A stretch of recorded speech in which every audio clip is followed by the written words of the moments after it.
நாமும் போட்டா நல்லா நடிப்பேன்னு சொன்னடா. நான் வந்துகிட்டு பெரிய இடம் ரீசெண்டா நடந்துக்க. இவ ரொம்ப டீசெண்டா இருக்கிற காவா ஓரத்துல கஞ்சா அடிக்கிற மாதிரியா இருக்கு. Hello friends, welcome back to our channel. So இன்னைக்கு நம்ம பார்க்க போற படம் பார்த்தீங்கன்னா மலையாளத்தில் எடுக்கப்பட்ட சூத்திரக்கவம் அப்படின்ற படத்தை வந்துட்டு இப்போ தமிழ் டப்பிங்கோட ஸ்ட்ரீம் பண்ணியிருக்காங்க.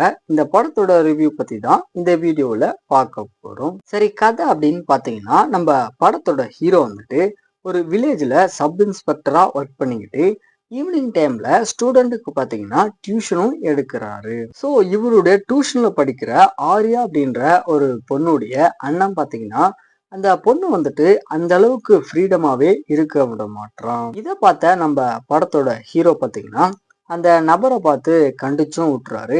ஒரு இடத்துல அவன் பார்த்தீங்கன்னா காணாம போயிடுறான். ஸோ இதுக்கப்புறம் நடக்கக்கூடிய சுவாரஸ்யமான சம்பவங்கள் தான் இந்த படத்தோட கதையா இருக்கு. ஷார்ட் அண்ட் ஸ்வீட்டா சொல்லணும் அப்படின்னா இந்த படத்தோட ஸ்டார்டிங்ல ஸ்கிரீன் பிளே பார்த்தீங்கன்னா கொஞ்சம் போரிங்கா போற மாதிரி இருந்தாலுமே அந்த நபர் காணாம போனதுல இருந்து படத்தை பார்த்தீங்கன்னா அடுத்தடுத்துன்னு கொண்டு போவாங்க.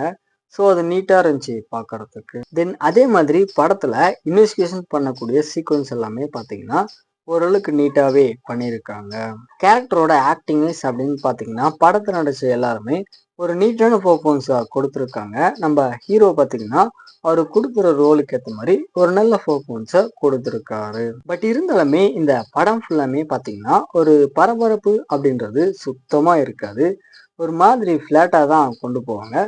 ஸோ அது இந்த படத்துடைய மைனஸ் அப்படின்னே சொல்லலாம். ஸோ ஃபைனலாக வந்துட்டு இந்த படம் பார்த்தீங்கன்னா ஒரு ஒன் டைம் வாட்சபிள் ஓகேவான மர்டர் மிஸ்ட்ரி த்ரில்லர் படமாக வந்திருக்கு. ட்ரை பண்ணி பாருங்க.